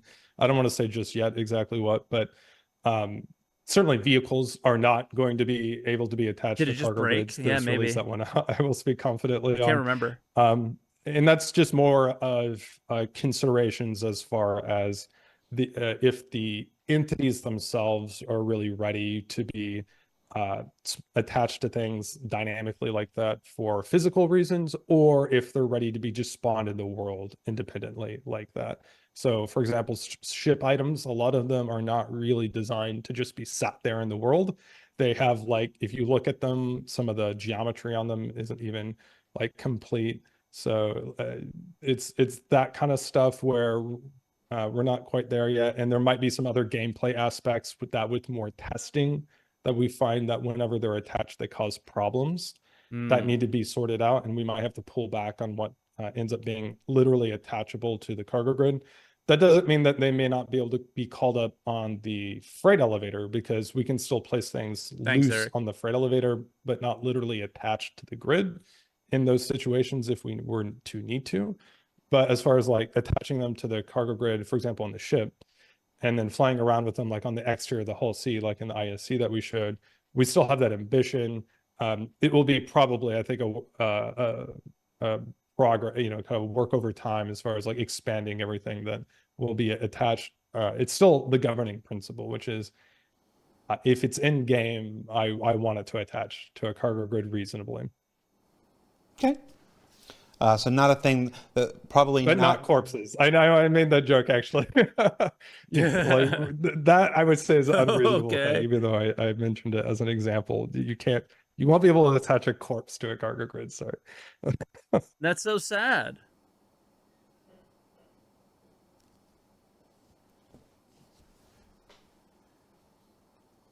I'm sorry, Jared. Will you be able to attach a spacesuit to the cargo grid? Yes, but that's because the space suit will be a box, right? So those things have But it already can't be a had box those long term. It should not be a box long term. considerations made for them, so that you can drop it on the ground and it ends up being a box. That should be able to be attached to the cargo grid fine. What you won't see is the loose, like, spacesuit that's kind of like as if it were on a person on the ground with like soft body physics or something like that. Okay. That we don't support. So again, it doesn't work like that in game now, so you wouldn't attach it to the cargo grid like that. The way that you do see those things is they're in the boxes, and the boxes you will be able to attach. But we don't want the boxes. The boxes are anything that weird. it can hold or wear is not. I think he's just talking about right now. Yeah, like if you can physically manipulate it now, then that's something that you can reasonably expect. The vehicles, I think, are reason to expect not to attach or to attach. To attach. To attach. Because what if I just hold on to the thing and then I attach the thing to the cargo grid? You have to use the tractor beam right now. You can drag a body, so I should be able to attach a body. Come on, Chad. The corpses thing. Yeah, I agree. I'll keep it in mind, but I have questions. The thing is only the core of the body should be attached, and the legs and arms should just flail everywhere. If you think about it, everything is cargo. That's my point. Including coffins. That's my point. It just seems like you're gonna go all the way there and then just stop before we become Reavers. I want to see a giant Reaver gameplay. Hull E. Just a giant floating ship of the dead.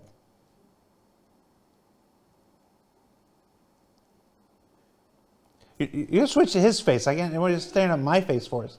We see Chad's face. Just no. Okay. He's stuck. I broke Chad. Okay. Here's a question. Is there? We're in overtime, folks. So it's just don't think we're going to get anything good.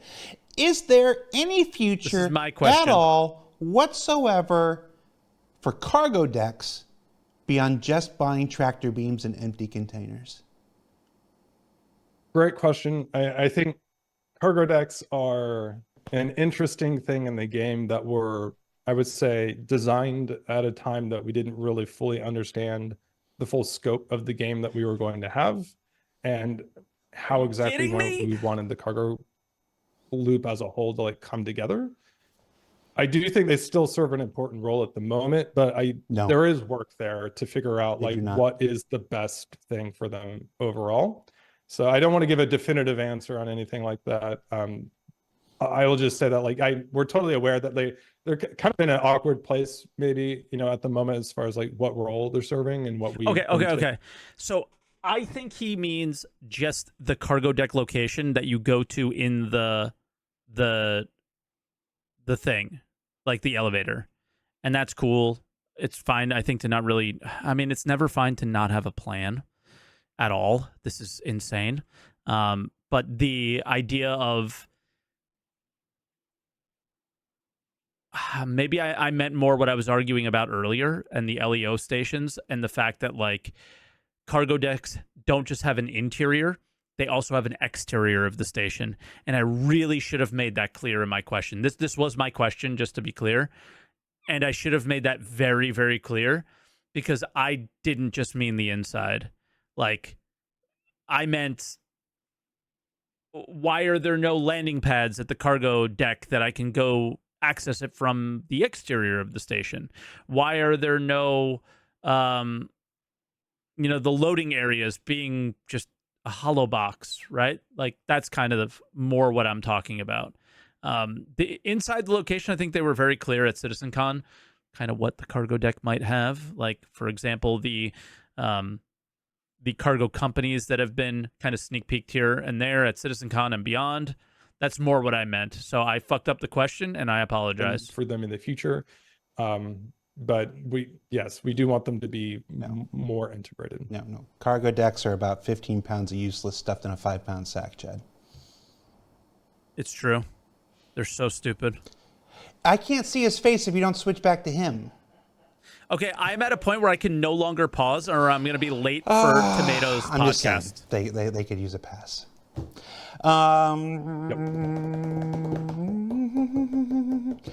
What happens if we bring contraband or stolen goods back to our personal, or back to personal hangars? So what happens if we bring contraband or stolen goods back to our personal hangars? Are we unable to store them? Do they flag the popo? What happens? So for the moment, mostly it's going to work like the way that it does in game now, with the caveat that hauling missions in particular are going to be different. So if you just stole somebody else's cargo box and store it in your inventory, you're not necessarily going to get arrested. Again, PC? You won't be able to sell it somewhere, so you're going to be like in Area 18, for example. But you're not necessarily going to get arrested for that or fined or anything for just having it on your person. However, for the hauling missions, we want to make sure that players are incentivized, I'll say, to actually deliver the goods rather than just short circuit it. So if you were to, let's say, take a mission from Crusader and you get this big hull sea worth of cargo that you're intended to deliver, if you're going to take that to a location that's not the delivery destination, the system will know, and it actually will flag it and say like, okay, this is like a high risk thing, you shouldn't have it, and you'll be notified. If you won't be able to sell those at a normal location, or sorry, let me re-say that. If you are trying to sell it, it's going to be flagged, and actually you'll get fined for it. Okay. Even if you were to take it to like Grimhex, let's say, for example, a place that would normally take like a no questions asked type terminal, and you were to sell it there, you can, but the price is going to be dramatically reduced because it's going to be considered high risk. So the idea is that we don't want players to basically take these missions and just go to like the nearest like Grimhex or something like that, and just offload it and not actually take it to the place that it's intended to go. On the flip side, we don't want to overly punish pirates who don't necessarily always know the ships that they're trying to steal from. And while I know, there's a lot of discussions about like how much we favor or don't favor piracy as like a loop in the game, we don't want to completely ice them out so that if they end up accidentally coming across, let's say, some boxes that were being delivered somewhere else, that they just can't do anything with it. So and you then can land with maze in your cargo about like what that's kind of funny. You can't steal and sell reasonably, but they will be at a much lower cost. So it's not going to be the kind of thing where like, oh, I can just like steal the boxes from somebody else's hauling contract and then I'm just rich immediately because it's just so much and I didn't have to do anything for the time, and then that would just make it to where nobody could ever deliver these things because people are just constantly like camping the routes that they would be on. Okay. So the TLDRs, we don't want to necessarily overly restrict where you can store things, but some of the I'll say like high security or high value items are going to have special casing for them. Okay. Current storage crates are indiscernible Okay. from one another in name and appearance. Will it be possible to differentiate storage containers via changes to either the name, the label, the color, or some other means? Good question. Great question. Another thing that we've definitely talked about and have plans for, not going to be in this release, but we definitely want players to lean into the inventory container boxes. And right now they're not differentiable. We have ideas for things like tinting and labeling and naming. I don't want to say that anything there is like totally concrete that we are going to do it exactly one particular way, but we're definitely going to do something there. We want to give players a reason to use these more. I very much want to name once boxes. you use them more, you run into the problem of how do you differentiate between them to say that like, okay, this is like my weapons container, or this is like my armor container, or this is my ship items. We want players to have some way to manage all of that to keep it in check. Like once you get a few of these going, it's going to become like a whack-a-mole about remembering which one it was and opening them and realizing it was the wrong one or calling the wrong one up from the freight elevator. And so yes, it's something that we're planning but don't have a specific solution that we've tied ourselves down to yet. Okay. Just a few more questions I think we can squeeze in here. How much total SCU can the freight elevator hold at any one time? And are all freight elevator capacities the same at all locations? They're all different. So there's 4 different sizes. There's small, medium, large, and extra large. I don't want to speak off the top of my head to the exact volumes of those because I'll probably misremember one. But they are different. And we want to basically encourage people to upgrade. Always. The idea is that if you have a smaller ship, you shouldn't necessarily be able to do huge hauling runs. On the flip side, we want to encourage players being able to call up ground vehicles or smaller vehicles in the freight elevators, which we have not forgotten about. I know that something that players were looking forward to. That's still something we want to support. So that the sizes of the freight elevators are designed to hold the ships that we want players to be able to call up from. So the small ones aren't going to be like super tiny, but the larger ones are certainly going to be better for. I mean, let's be honest here. Do you guys really care if you're able to launch vehicles in your freight elevator if they allow you to launch multiple vehicles at the same time in your large hangar? For a whole like 32 Whoops. SCU boxes, for example. Right? Okay. Let's squeeze 2 more questions. We haven't talked about the ship lift. So the lift that brings your ship up was one of the really cool reveals in the last cargo episode 4 weeks ago. I got 2 questions about the ship lift here. One, will we be able to call up multiple vehicles simultaneously on a single vehicle lift? I did not pre-watch. Not for this release. So again, another thing that we definitely have thought about and considered. At the moment, the experience is going to be very similar to the current ASOP, which is you'll call up a ship. If there's a current ship on the landing platform, it'll lower and despawn that one. I'm here. I just have to pee so bad. I can hear him. So it'll just be one at a time for this release. But if you can move it off to the side, you can chain the request to get multiple like that. But what you won't be able to do is like say like, okay, I want my Cutlass and I want my Gladius and I want my Rock or something like that, and then on a big platform like 4 ships all at once. Their Rock. I'm sorry? Said nobody has ever in the world in the history of Star Citizen said I want my Rock DS. Did you say Rock or Rock DS? Yes, I said Rock. Okay, no, Rock is fine. Just nobody's ever said I want my Rock DS. That's never happened. No, I didn't say DS. Okay, I'm sorry. But yeah, so like there's some design considerations there as well as technical.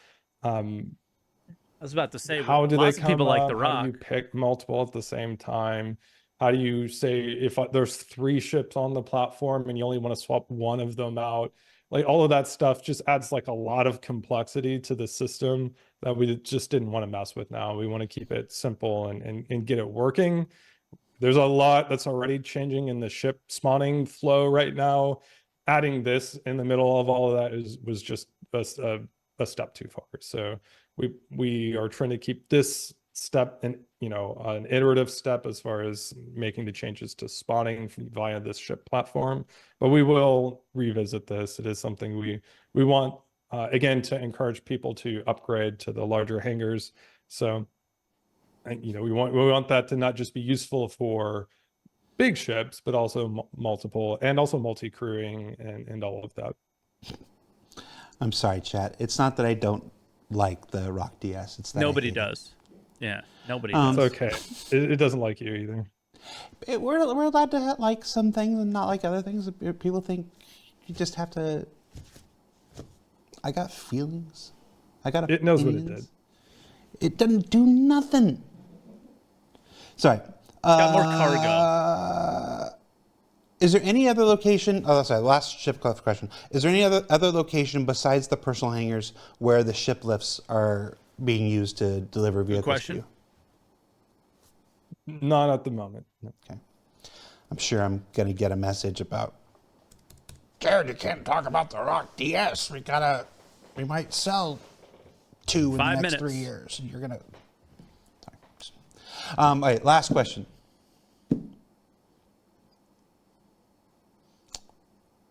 I was just thinking about what I said, and I am going to get that message now. I'm in trouble. Fauna.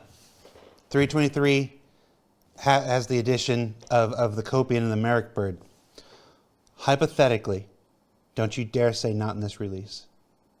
Hypothetically, if I go out to the plains of Lorville or Microtech and I coerce a kind and gentle Copian onto my ship and I bring that ship back to my personal hangar, and then I coerce the kind and gentle Copian out of my ship into my personal hangar, and then I leave. Does that Copian now persist in my personal hangar for all time?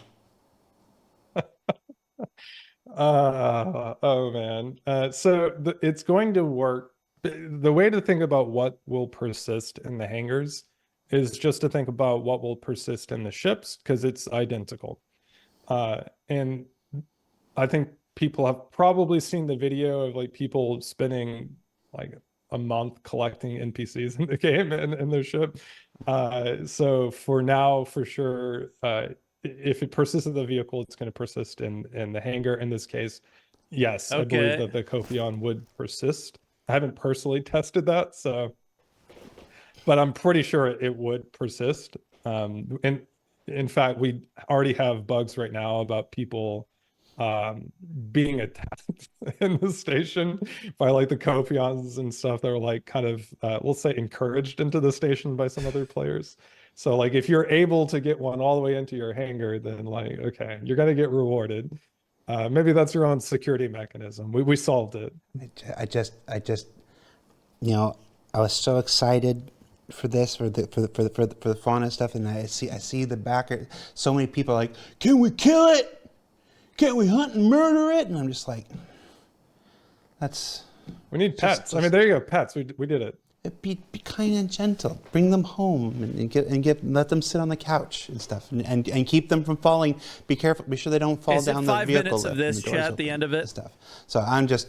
Like I said, all right, I want to be real clear. I'm joking. I'm having fun. But he did not say that's a definite thing. That is clearly an untested situation that I presented to Chad. He's speaking hypothetically based on his knowledge of how the system works right now. This is not a guarantee or an admittal that it does work. But I want all of you, every single one of you, to try it when the time comes, because I'd rather build little personal zoos than be out there murdering a bunch of virtual dog cat things who just want to be loved. That's it. Hey, Chad, do you want to see my Cobra Hiss? Yeah. Show my Cobra Hiss. Look at this. Look at that. Look at my new toy. Amazing. Isn't it cool? That is really cool, actually. Sick. Cool. It's got a C788s. Viper in driving, and it's got Cobra Commander in there. It's really cool. I like it. All right, back to me. Everybody, that's the show. Thanks a lot. Thanks for hanging out at the end of this Friday. I think we're going to do a raid for somebody. I didn't check my messages to see who, but if there's a raid, be sure you tell spread the love and support our fellow Star Citizen streamers on this fine day. If you haven't watched it, check out this week's episode of ISC. It's all about the water wizards who are doing all these big improvements to the graphics and simulation and rendering for water. Next week, come back to another episode of ISC. It's going to be on the whole host of Arena Commander updates that are coming in 323. You thought the PU just had a whole bunch of PU stuff. The 323 just had a whole bunch of PU stuff. It's even got a whole bunch of stuff in 323, including new experimental modes and new racetracks and a whole bunch of fixes and the return of something folks have been waiting for a long time that I'm not going to spoil right now because I got to make another show for next Thursday. And then we'll come right back here next Friday and we'll have all the members of the UI team. Bone! Sit in the chair, and they'll answer your questions about UI stuff, star map and interior map. And dude, there's been like 14 episodes about UI because that's what the whole fucking patch is. That was Chad. Say hi, Chad. Or bye, Chad. Hi, Chad. Goodbye, Chad. I'm Jared. Thanks for watching. Thanks for staying with us for extra time today. We know how much this topic means to folks. Take care, and yeah, I'll see you next week, everybody. Bye. Bye. That was a good show. Really good episode. Lots of answers. Maybe not the ones we wanted to hear. Lots of cool discussions that led us to, well, we just really need to play it to find out. And I can't wait to. So hopefully it is sooner than later. And it sounds like it might be close and far all at the same time. Classic CIG, we have no idea, but fingers crossed we get it soon. All right. Well, thanks for watching with me. I appreciate you guys. Yeah, I'm still so sad about 323 and not having this. But again, I've been waiting for years and years and years. I can wait a little longer.